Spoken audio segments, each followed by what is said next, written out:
Quando um ser humano se observa, olha para si próprio com um mínimo de atenção,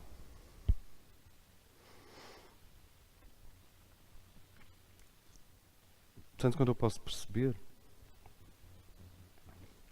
e eu falo, aqui estamos a falar em função da nossa própria experiência, o que tu vês é um imenso processo. Tu vês toda uma viagem. E a consciência de nós, a consciência de si, é simultaneamente um acontecimento fixo,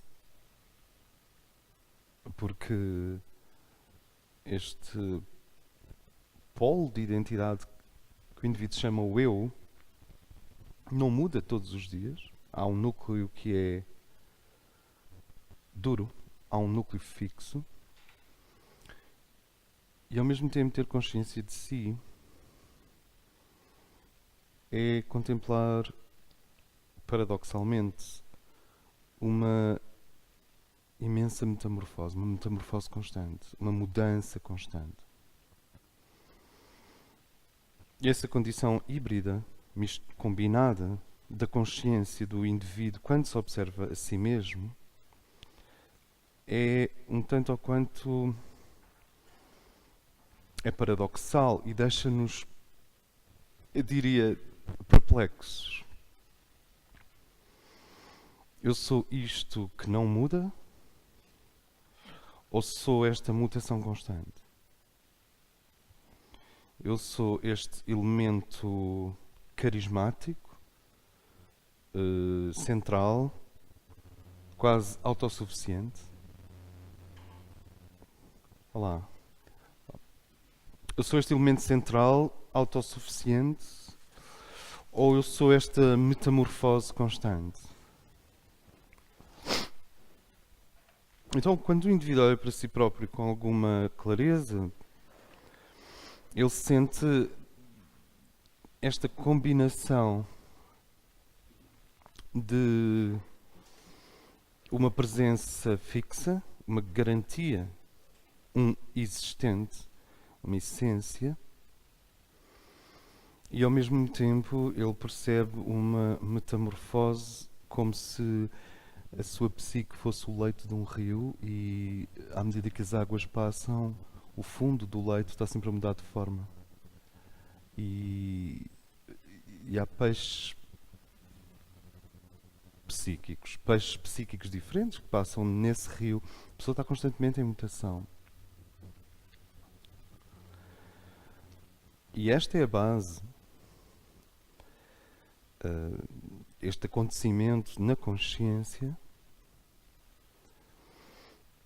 este acontecimento radical na consciência, radical porque eu não posso mudá-lo, ele está cá todos os dias, e é a raiz da percepção de si, a percepção desta combinação, é a base da afirmação de que o homem é uma cruz, de que o homem é um eixo essencial que não muda e de que ele é uma mutação constante ao mesmo tempo. E esta condição dupla do ser humano, esta complexidade e mutação constante, que é atravessada por um observador fixo, por um observador lúcido, esta variação constante, obrigado. Esta variação constante combinada por uma presença quase sagrada no centro do próprio indivíduo,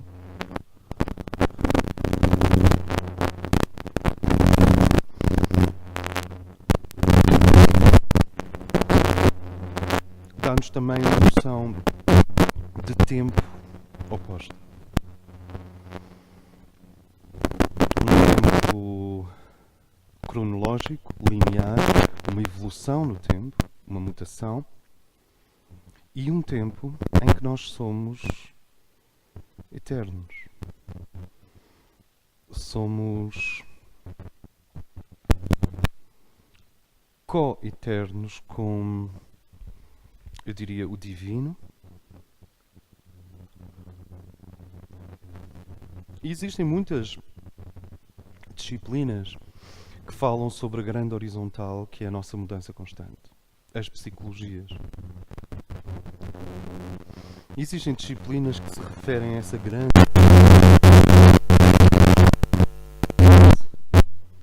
todo o pensamento metafísico e toda a espiritualidade mais ou menos sistemática. Quando digo sistemática é porque há culturas que giram em torno de uma espiritualidade extremamente organizada, como os sufis ou os budistas. Não são só templos e mosteiros, são autênticas culturas, desde a alimentação à forma como um povo inteiro vive. Então nós temos muita informação sobre esta horizontal, e vamos ver isso hoje, e temos muita informação sobre a vertical. O que nós não temos é 45 graus.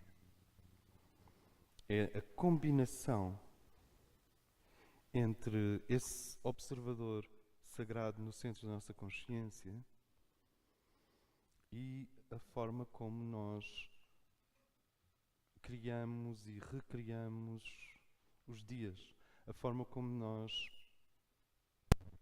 desenvolvemos a nossa técnica de sobrevivência, a forma como nós criamos uma cultura, uma família, um rendimento.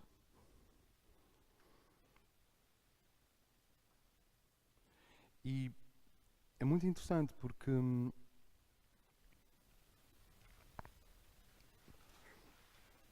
como nós vimos desde o princípio destes encontros, uma das marcas da modernidade é o afastar-se deste eixo original de um ser. Numa tentativa de compreender a natureza. E uma das características das sociedades tradicionais, isto é, as sociedades que não são marcadas pelo pensamento moderno, pelo menos na maior parte, é recusarem-se a abandonar ou a sair desse centro, desse eixo. E, portanto, tornam-se, do ponto de vista de um observador dinâmico, imobilistas. Então nós temos vanguarda e imobilismo. Temos tido sociedades de vanguarda que desenvolvem tecnologia, medicina, novas formas de relacionamento, reinvenção do automóvel, reinvenção dos transportes, outros modelos sociais. E claro, essas sociedades de vanguarda, altamente experimentais, estou a pensar em Amsterdão, estão constantemente à beira de se decompor. Estão constantemente em risco, em termos de coerência magnética. E depois temos sociedades tradicionais, em que um homem no alto de uma torre, ao invocar uma sequência de nomes sagrados, toda a cultura para. É o oposto. Toda a civilização para. A civilização não, toda a cultura para. Para fora, porque nos planos internos deve estar altamente dinâmica. Esse parar é, obviamente, exterior. Isto dá uma sensação de que, se nós vamos sobreviver ao choque dos próximos anos,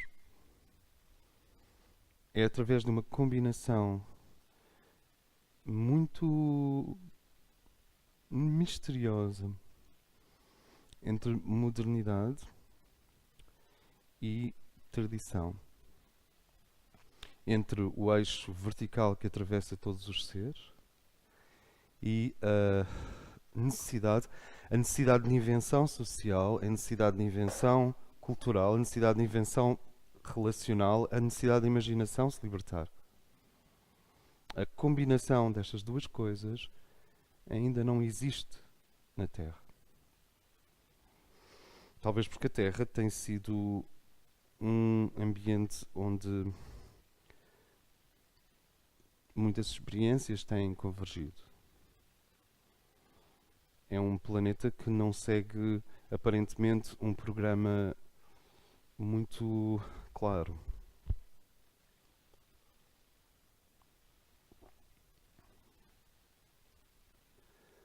E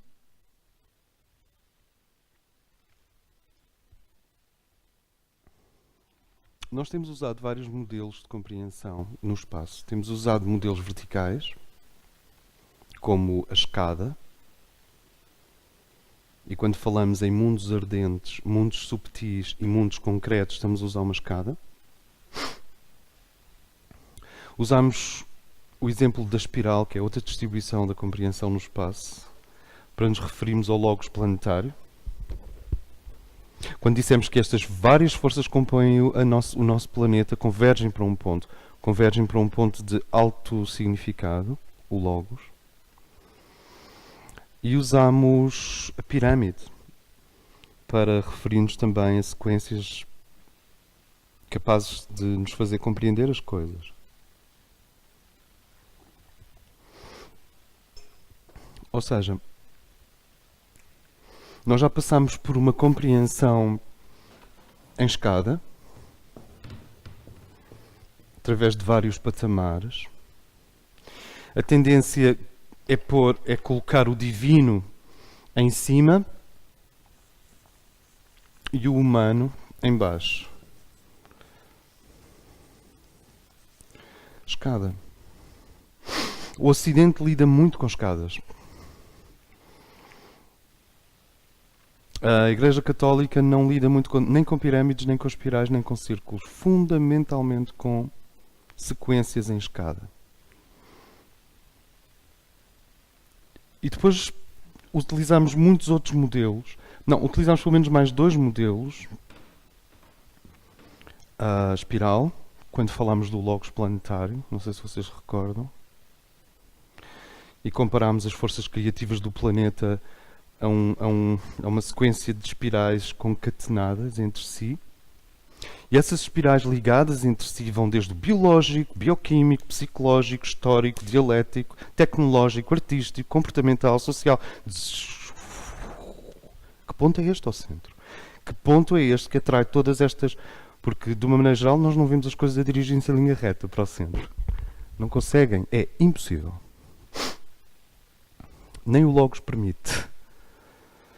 E esse ponto ao centro, que os matemáticos e os metafísicos chamariam um atrator, é um ímã que atrai a história, o comportamento, a compreensão, os contrastes. Nós estamos a criar, com a nossa existência, alguns de uma forma revolucionária, outros de uma forma mais doce, estamos a criar a nossa própria técnica, individualmente e coletivamente, a nossa própria técnica de nos aproximarmos desse ponto central do atrator.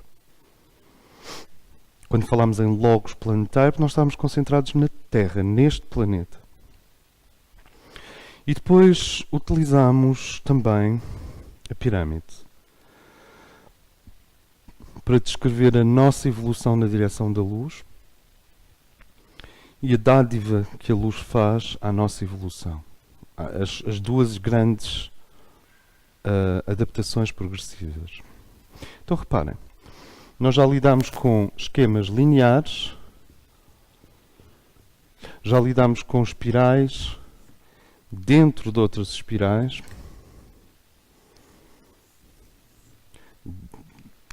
e outras espirais ainda, e já lidamos com uns esquemas em pirâmide.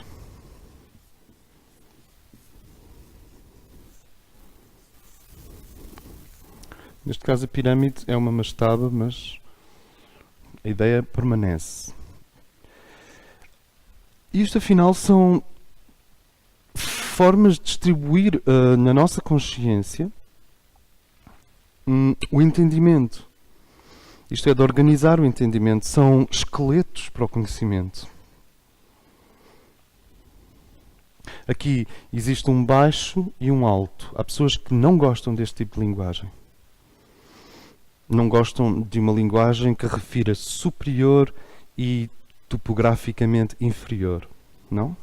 As pessoas não gostam desta ideia.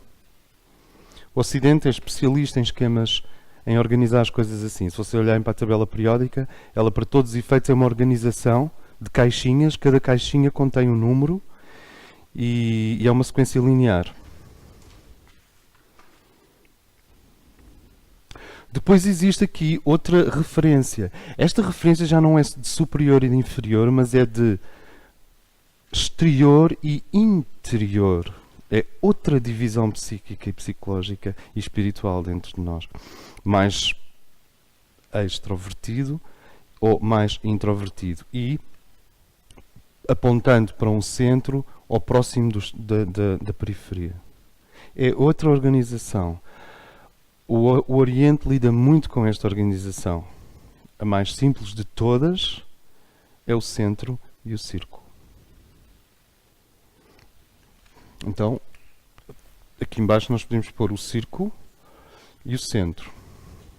E depois, eventualmente, a evolução na direção do centro.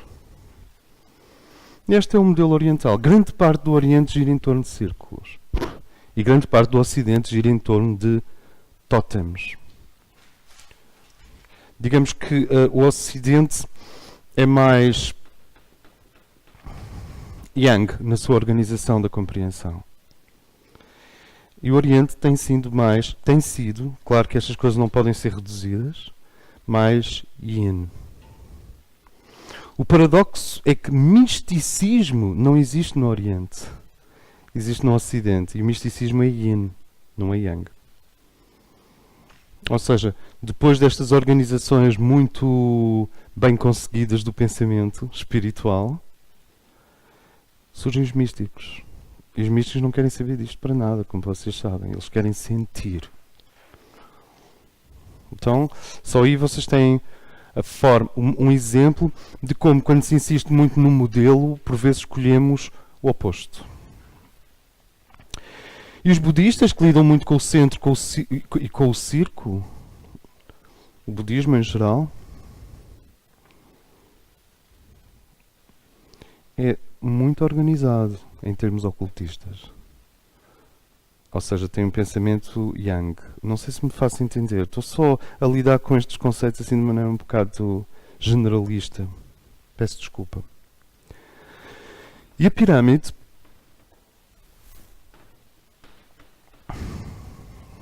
não lida tanto com o alto e com o baixo, mas com aquilo que é a base e aquilo que é o fogo. Daí o termo Fi da pirâmide. Aquilo que é base e aquilo que é o topo. Aquilo que é ligado à terra e aquilo que está ardendo no alto. A dialética na pirâmide já não é uma dialética de superior ou inferior, mas uma dialética de fragmentado ou em síntese. Fragmento e síntese. Porque o fogo é a síntese. Então, vamos voltar atrás.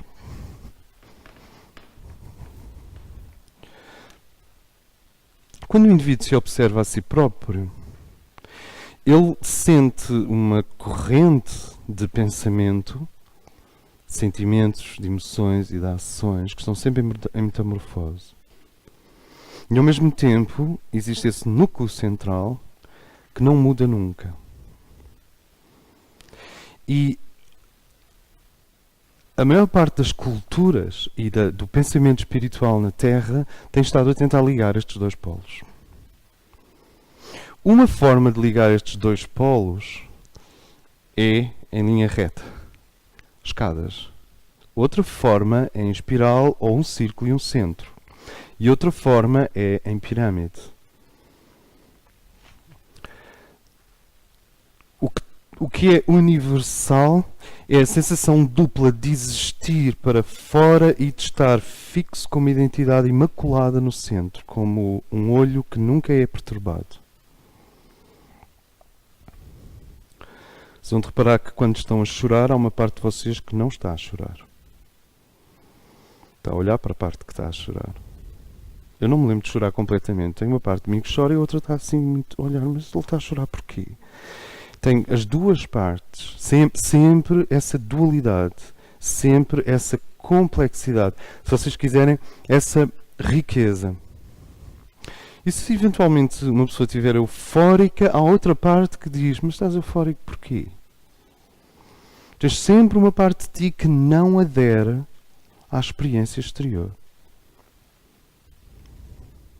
Ninguém consegue viver apenas para fora. E ninguém consegue viver apenas para dentro. O que nós temos é um balanço entre estes dois polos.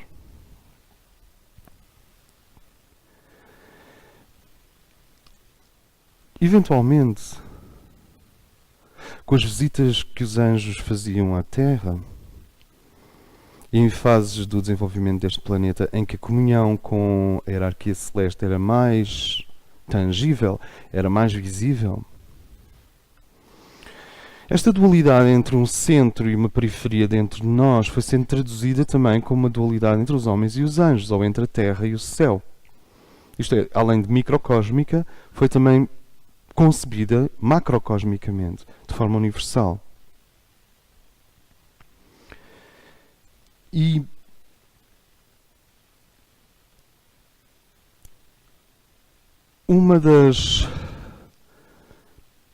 dos pontos, eu acho que é uma das chaves que nos enriquece imenso, é compreender que estamos a pensar sempre de duas formas ao mesmo tempo, que a nossa consciência funciona de duas formas ao mesmo tempo. Numa, a nossa consciência está a dirigir-se ao alto.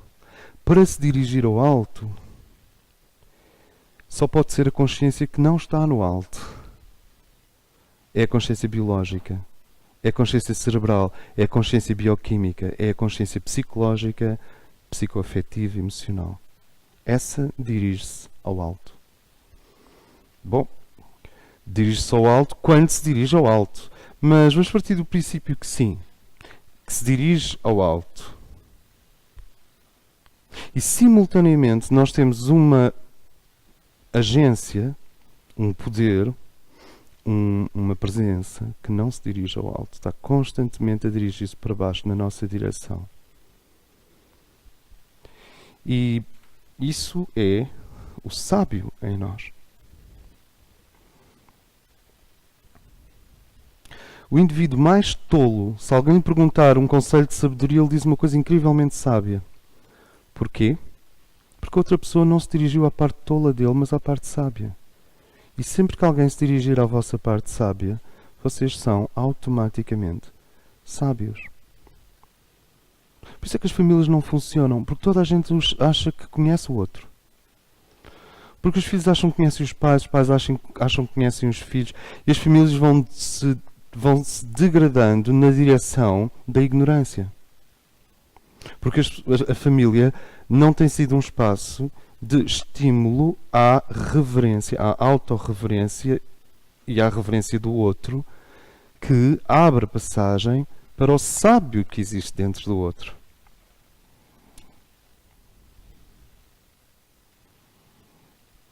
Contextos são muito, muito importantes. Uma experiência sociológica consistiu em convidar uma série de prostitutas para se vestirem de... Já falámos sobre isto. De... não sei de quê. Esposas de diplomatas. E levá-las para um super mega jantar daqueles impensáveis, onde fizeram de esposas de diplomatas. E o facto é que elas funcionaram melhor que as esposas dos diplomatas, como esposas dos diplomatas. Não sei se me faço entender. Ou seja, assim que foram retiradas de um contexto e colocadas noutro contexto, as outras funções estavam lá também.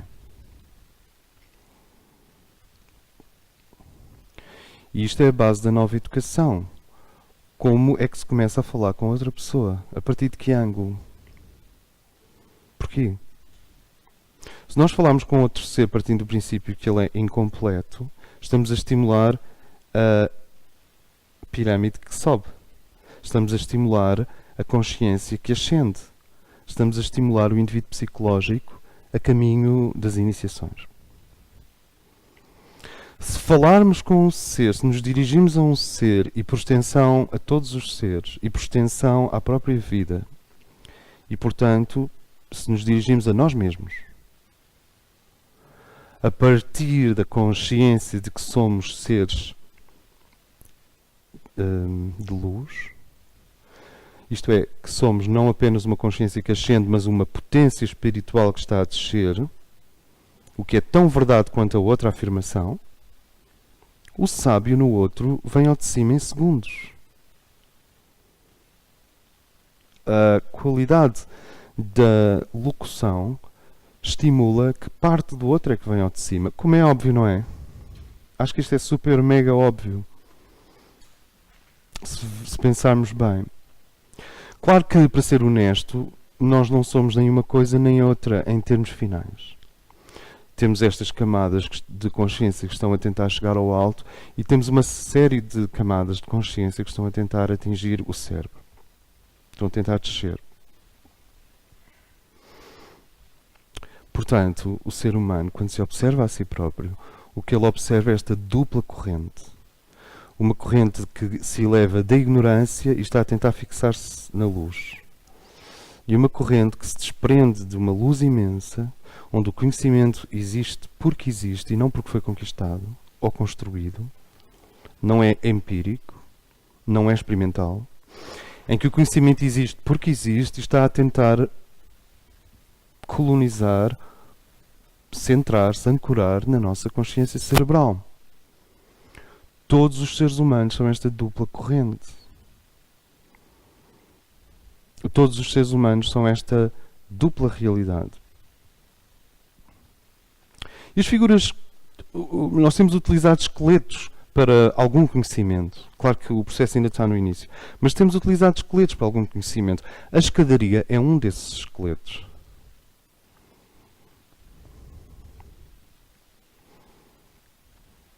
A espiral é outro e a pirâmide é outro. Na escadaria chama-se baixo a consciência que está a ascender gradualmente. Ela vem de baixo. E chama-se alto ao nível do teu ser que está a tentar chegar ao meio, que está a tentar descer. O baixo e o alto. Na espiral, fala-se da periferia e do centro. E na pirâmide, fala-se da base e da síntese. São modelos diferentes. Mas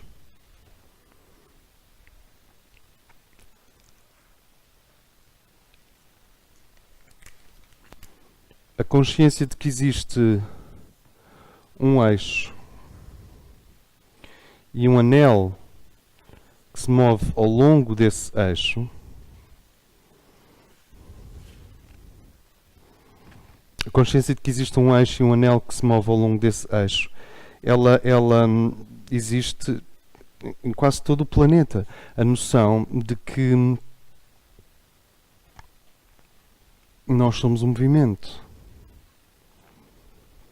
E, como se sabe, esse movimento só é possível se houver um centro imóvel. Se houver um centro puro. Pureza, como nós vamos ver hoje, tem apenas a ver com a relação com esse centro. Com a qualidade da relação com esse centro. E nós, claro que aqui há uma espiral de expansão e aqui há uma espiral de ascensão. Tudo isto está ligado. A nossa consciência, como nós temos visto, ela lida com uma força centrífuga que a chama para a multiplicidade e uma força centrípeta que a chama para o foco e para a concentração. E nós respiramos estes dois polos. Se não tivéssemos estes dois polos, a consciência ficava parada. A mente ficava parada, o que é perigoso. Nós somos este processo elástico, se quiserem, esta respiração.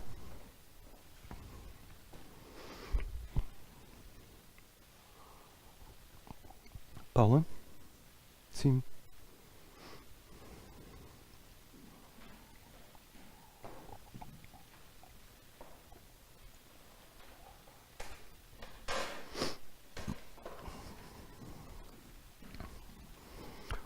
Tu podes aumentar a luz na mesa. Paula, podes aumentar a luz aí na mesa mesmo. Sem ser preciso aumentar a luz na sala. Não, isso é porque é uma luz que está a apontar para aqui. Mas se aumentares a luz na mesa, não é uma luz, é a luz da câmara. A capacidade da câmara receber... Ok.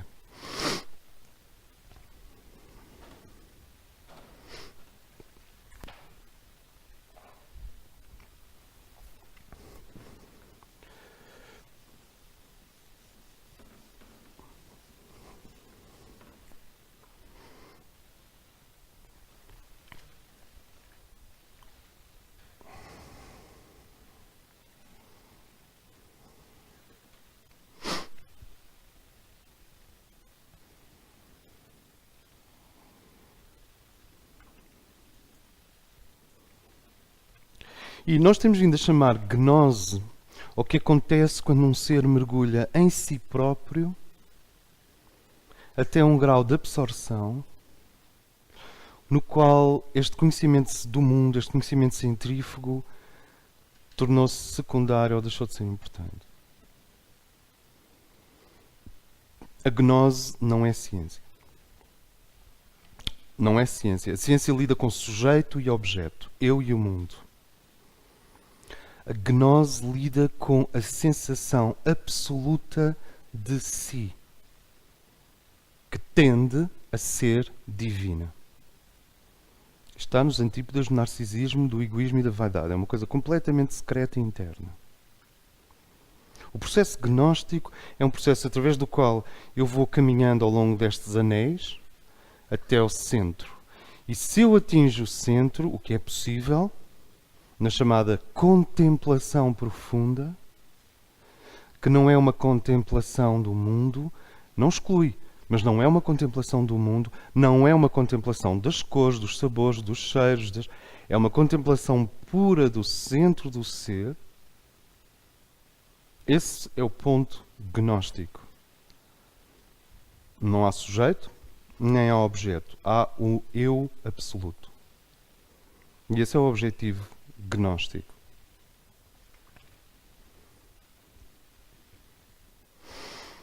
Por oposição à gnose, vocês têm o conhecimento. Conhecimento não é gnose. Apesar de que as duas palavras, gnosiológico, têm a ver com conhecimento. Mas realmente são coisas diferentes. O conhecimento pode ser partilhado. O conhecimento pode-se desenvolver, pode-se amplificar, é complexo. Pode-se especular acerca dele. Talvez se pudesse falar de um conhecimento com C pequeno, de uma ciência.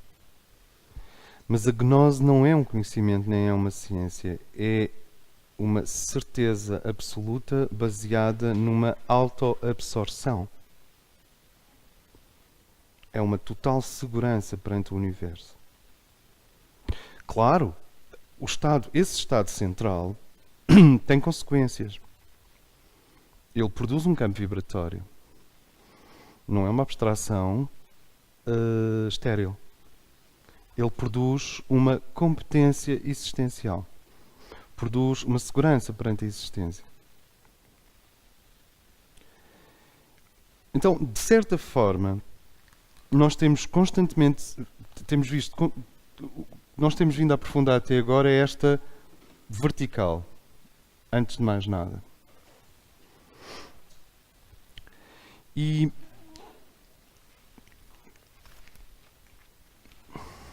não está assim muito vertical. Deixa eu ver. Ok, esta vertical, antes de mais nada. E esta... Sim. Esta linha vertical que liga o divino até ao hidrogénio e, portanto, contém todos os planos, todas as camadas do universo, ela é altamente centrípeta. Ela constantemente nos chama de volta para casa. Até que, lentamente, nós começamos a estudar os vários círculos horizontais. E um dos círculos horizontais fundamentais é o zodíaco. O zodíaco é uma das grandes psicologias do mundo. Ele não é uma filosofia. Não é um método de cura. O zodíaco não contém nada de transcendente. A astrologia e o mapa astrológico não são uma descrição transcendente do ser. Não é uma gnose.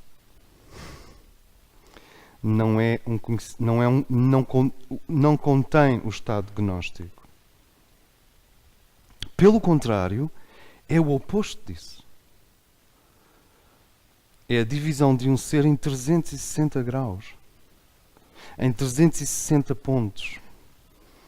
Divididos em 12 grandes grupos, que são os 12 signos do zodíaco.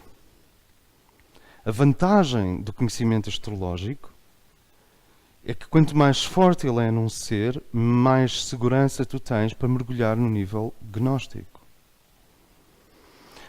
Então, eu preciso de estabelecer esta fronteira em todo o nosso trabalho. Quanto mais profundo é o conhecimento daquilo que não é o divino, mais segurança, robustez, resiliência e capacidade tem o indivíduo para se aproximar do divino. Do divino. Portanto, isto coloca o problema do homem contemporâneo no polo oposto à criança inocente que vê Nossa Senhora sobre uma árvore. É exatamente o oposto que nós estamos aqui a falar. Não? Nós estamos a falar do oposto de inocência. Espero que isso não implique nenhuma questão com a pureza de cada ser. Porque inocência e pureza realmente são universos diferentes. E a compreensão dos sistemas que descrevem o universo e o ser, e as várias qualidades e capacidades e as colorações, as tintagens, as texturas, as vibrações de que um ser é composto. Quanto mais nós compreendemos o que somos como vibração, melhor podemos comungar da radiação divina. Eu estou a avançar devagar e por camadas, não sei, porque eu poderia ir direto lá, não? Estou só a fazer um peeling à volta do assunto. Digamos que esta vertical contém a radiação que anula sujeito e objeto. Não sei se é uma coisa que as pessoas queiram experimentar sem mais nem menos. Existem drogas que fazem isso. Eu não sei se é uma coisa que vocês querem experimentar. As pessoas dizem que sim. Eu adorava. Não sei. A sensação de um eu transcendente, de que somos absolutos e somos luz total, não é uma coisa que a personalidade despreparada queira manter muito tempo. As poucas vezes que eu vi pessoas não muito preparadas entrarem aí, a seguir elas foram a correr para as relotes, beber cervejas e comer batatas fritas para ver se agarravam ao chão.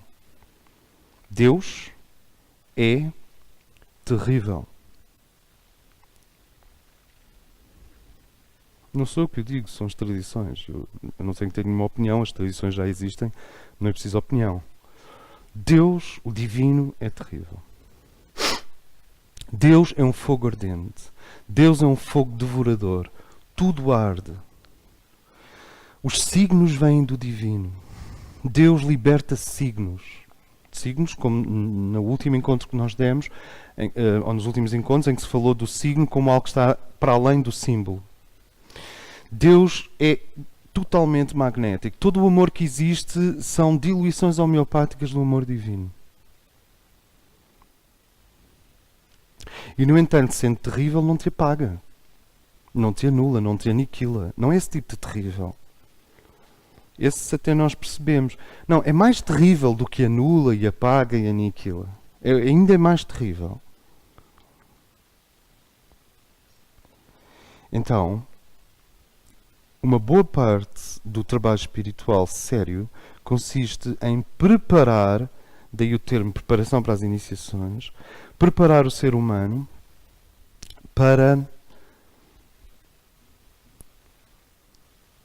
autorreger a sua aproximação ao divino. Preparar o vaso para o vinho. Preparar o graal para o vinho. Preparar o receptor para aquilo que vem. E digamos que este eixo contém a radiação e é o eixo da... Eu vou-vos dar alguns conceitos paralelos. Radiação,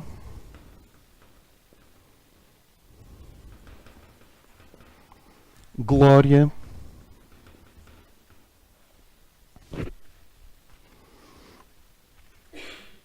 centro, poder. Radiação, glória, centro, poder. São equivalentes. E estas forças centrífugas ao longo de discos de complexidade variável podem se combinar com não radiação, vou mudar de cor, não radiação, mas vibração, não glória, mas esplendor, não centro, mas periferia, e não poder, mas expansão. Pode-se dizer, mas poder e expansão não são... Para haver expansão tem de haver poder. Por isso é que eles se relacionam. Estes dois aspectos relacionam-se. Ok. Se vocês conseguem ver daí?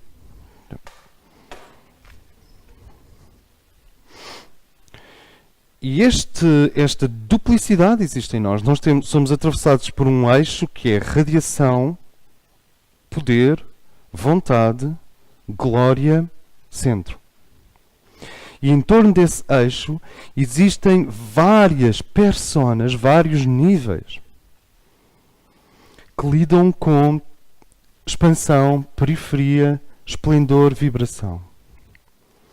Nós estamos existindo dentro destas duas realidades, com estas duas realidades. E como vocês se lembram, uma das bases para se compreender esta complexidade é o facto de que temos uma coluna vertebral sobre o qual está justaposto o Sushumna, o grande canal vital que atravessa a coluna vertebral, por onde Kundalini se poderá erguer. E dois canais em serpentes alternadas que lidam com a dualidade. Não sei se é necessário desenhar isso. Nós temos um canal central e temos dois canais em torno desse canal central que lida com a dualidade.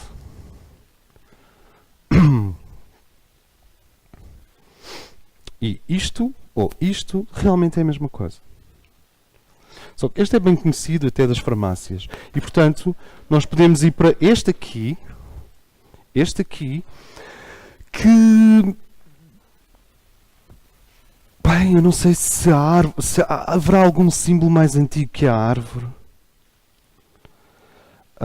Yggdrasil, a grande árvore da vida, da tradição nórdica, da tradição norueguesa e da Islândia, da Finlândia, em que o universo e o ser humano são descritos como uma árvore com vários patamares. Claro, quem é que havia de se lembrar de pôr uma estrela no topo da árvore, senão os finlandeses? Como a árvore natal. Vocês lembram-se da árvore natal? Vocês têm um eixo central e aqui no topo têm a estrela. E depois a árvore natal é adornada com uma gambiarra que muitas vezes, como vocês se lembram, é em espiral. É claro que dizer que não há folclore e não há tradição sem conteúdo esotérico é uma coisa que nós aqui na Air School já nem pensamos nisso, porque é inteiramente óbvio. Desde os azulejos árabes até à construção de uma carruagem na antiguidade, tudo era marcado por um poder simbólico, por um interesse, por uma concentração simbólica.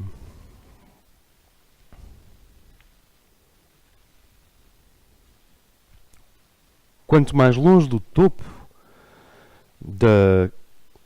do nível radiante, do eixo, maior é o poder das forças centrífugas.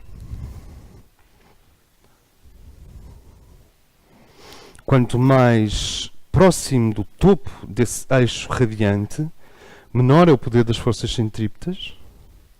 Menor é o poder das forças centrífugas, maior é o poder das forças centrípetas e, portanto, maior é a coerência entre o divino e o cosmos. Isto são camadas de cosmos. Planetas de terceira dimensão, planetas de quarta dimensão, planetas de quinta dimensão, planetas de sexta dimensão. É tudo a estares. É tudo a estares. Há estares para ali, há estares lá ao fundo, há estares aqui. Planetas de sétima dimensão, planetas de oitava dimensão.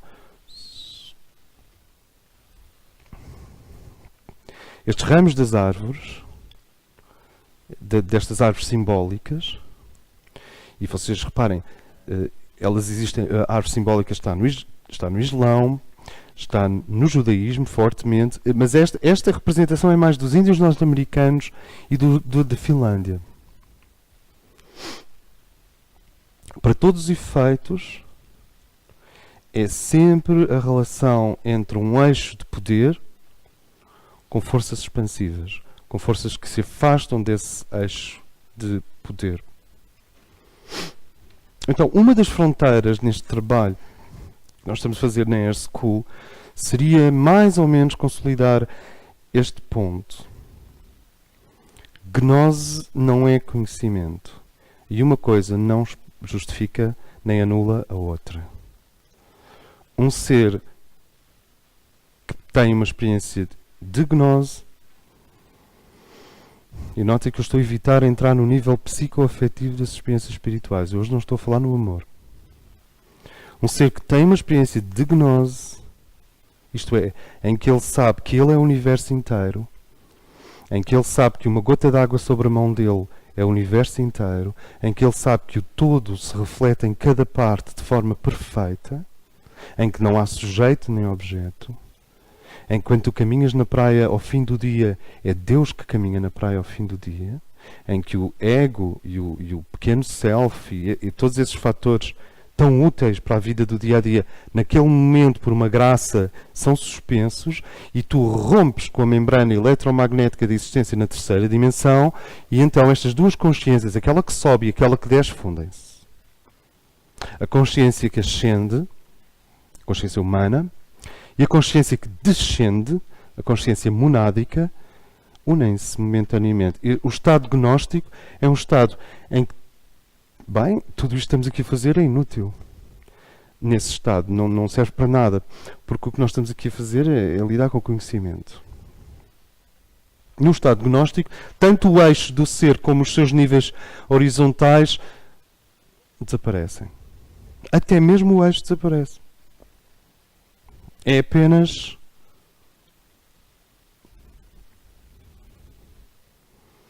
não vou dizer nenhum.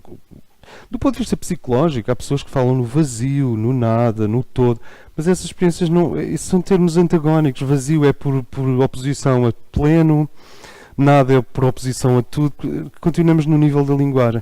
Isto não tem a ver com linguagem, é um estado que não tem nada a ver com vazio, ainda que para a psicologia, para a psique normal, é um vazio. Não tem nada a ver com vazio, é pleno. E assim sucessivamente. Isto é uma área em que eu, pelo menos neste momento, eu também não me estou a sentir muito poético, não irei entrar aí, porque só a poesia e algumas formas de comunicação, como a música e etc., ou a arquitetura, talvez a arquitetura ajude mais do que a música.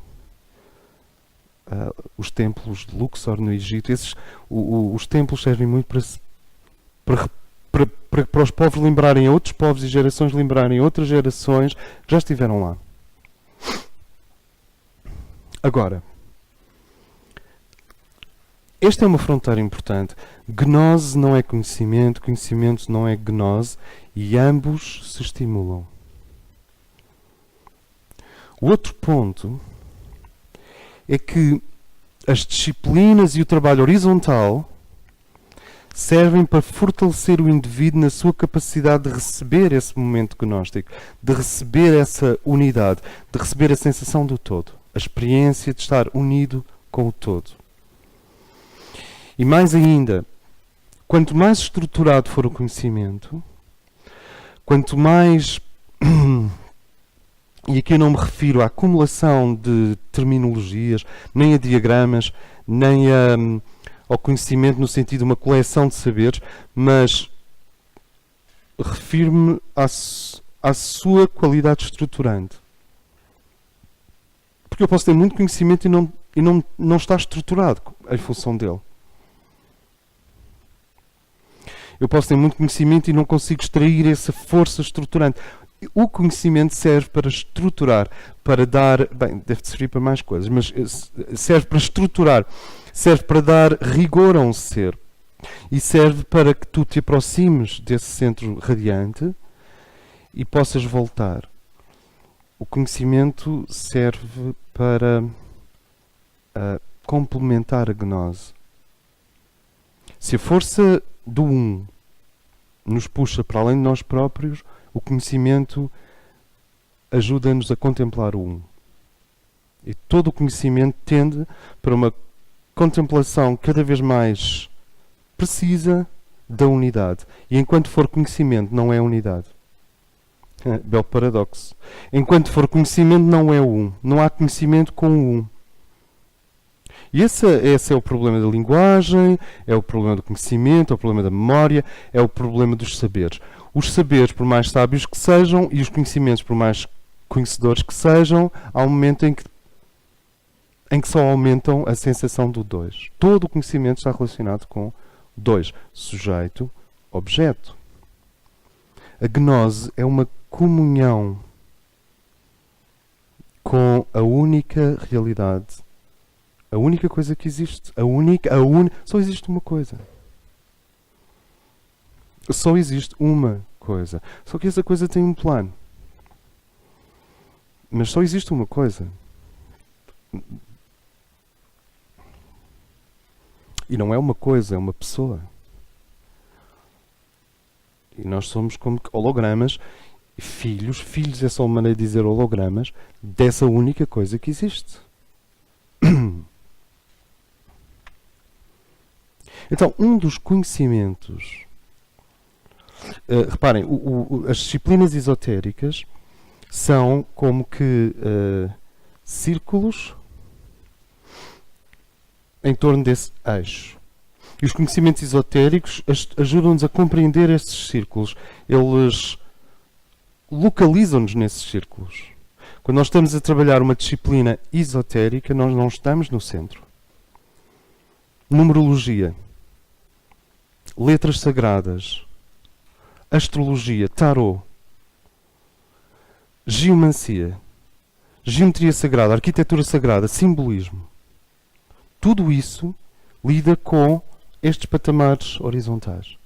Claro que há patamares mais próximos do Uno e outros mais afastados.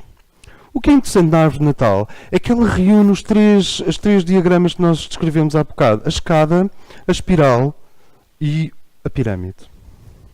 Porque é uma escada, há uma espiral e há uma pirâmide. Por isso é que eu gosto da árvore de Natal. É porque a árvore de Natal, esquimós em geral, Lapónia, porque, não sei, parece que quanto mais próximo da Groenland, lá de cima do norte, mais o conhecimento se vai sintetizando.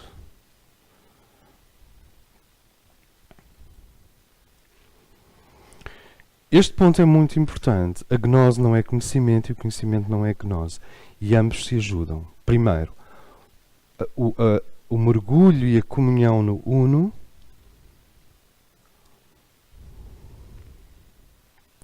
não servem para apagar o conhecimento.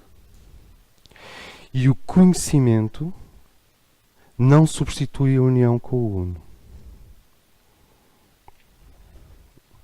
Então, o que é extraordinário no melhor da cultura tradicional é que ela consegue equilibrar estes dois aspectos. Um sentido reverencial do sagrado, eu diria religioso, e um sentido especializado da vida, esotérico e simbólico. E os dois estão em equilíbrio. O sábio da antiguidade e os sufis equilibram essas duas forças. E voltando ao princípio, quando olhamos para nós próprios, nós sentimos uma quantidade de forças que aspira ao divino e depois sentimos um sábio dentro de nós que já cá está. Se nós pudéssemos anular as camadas periféricas, fica aquele eixo. E aquele eixo é sábio. No futuro, vão-se curar alcoólicos, olhando para eles e ignorando completamente estes círculos à volta, indo diretamente para o eixo e tratando-os como sábios, logo, à partida. E quando os seres humanos são tratados como sábios, reparem, aqui vocês têm o conhecimento e aqui têm provavelmente a radiação, a sabedoria. A sabedoria relaciona-se com a radiação. O conhecimento relaciona-se com a expansão e com o movimento. Mesmo o conhecimento esotérico. Quanto mais próximo de sábio tu tratas o outro, mais invocas o sábio no outro. Portanto, menos acidentes e desfazamentos e incompreensões e dificuldades de comunicação existem quando tu usas o teu sábio para extrair o sábio do outro.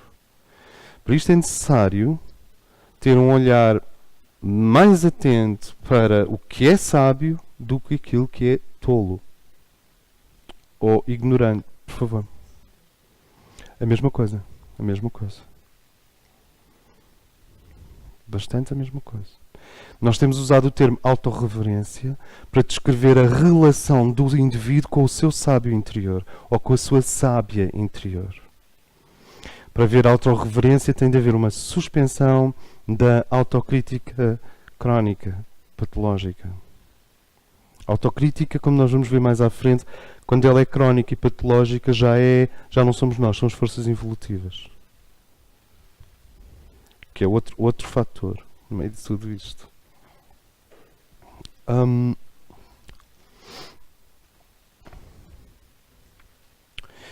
Então,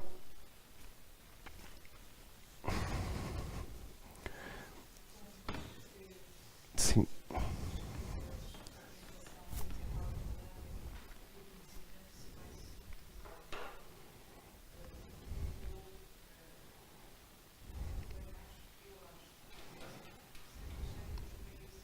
Nórdicos.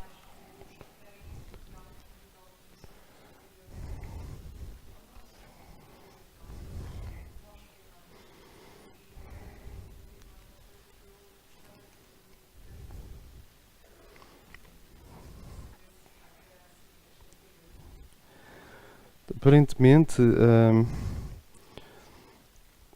há alguns povos que guardam, digamos, portais de conhecimento e que guardam arcas de conhecimento. E os lapões, os finno-lapões, são um desses povos. Que depois espalham-se pela Suécia, pela Dinamarca, pela Noruega, porque estes povos, digamos, cuja nação existe noutro plano, não estão limitados às fronteiras históricas. É um pouco como os Guarani, na América do Sul. Eles atravessam desde as Honduras até a Argentina a Guarani. E eles todos são uma nação. Eles são uma nação em cima das outras nações todas. Um dia vamos perceber que os lusos também têm a ver com isso e os lusos não coincidem inteiramente com a geografia de Portugal. Lusos. Nós, quer dizer, uma parte exterior de nós. Nós não somos só portugueses, temos uma parte que é portuguesa. Sim. Ok, então este Estas duas estas duas constatações são muito importantes. Eu já repeti o quê? 20 vezes a mesma coisa? Primeiro, o conhecimento não é a gnose. E a gnose é a síntese do conhecimento, é uma quinta essência do conhecimento e anula o espaço que falta ao conhecimento. Não se pode levar o conhecimento até à gnose. Há um momento em que tu levas o conhecimento a um ponto e depois tens de dar um salto. Esse salto já não é mais conhecimento, é gnose.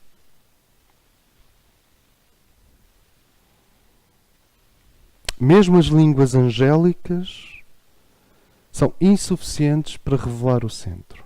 Apontam para lá, mais do que os nossos alfabetos e as nossas línguas. Provavelmente. Mas são insuficientes para revelar o centro. Então, este é um ponto fundamental. A comunhão com o centro do nosso ser, cujo coração, em termos anatómicos, esse centro está associado ao tórax. Eu não sei se está associado ao coração, porque o coração é um músculo. Não sei se é o coração. É aqui um centro energético. Este centro é o centro gnóstico. O centro gnóstico não é na cabeça. Não é cerebral. É aqui. Este é o centro gnóstico. É aqui que nós conhecemos, tornamos-nos unos com o divino. E o conhecimento opera aqui.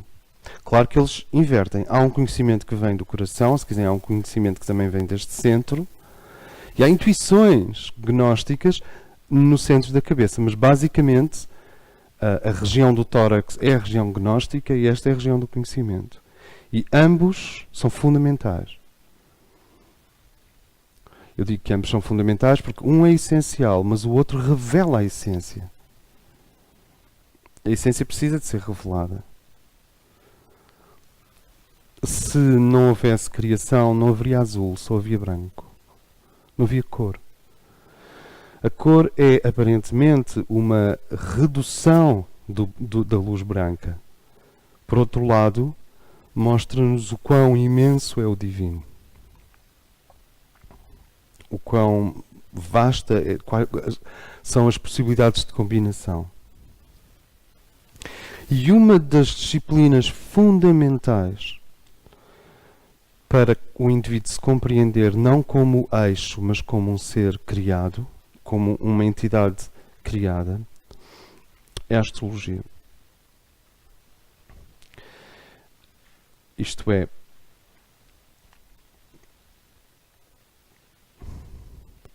quando estas duas realidades estão bem claras, pode-se começar a estudar disciplinas tradicionais e conhecimentos tradicionais e os vários conhecimentos tradicionais.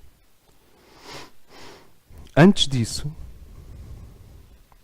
se esse conhecimento ou os conhecimentos são passados muito cedo, muito depressa, ansiosamente, e são assimilados de uma maneira também ansiosa, as pessoas perdem o contacto com o nível gnóstico.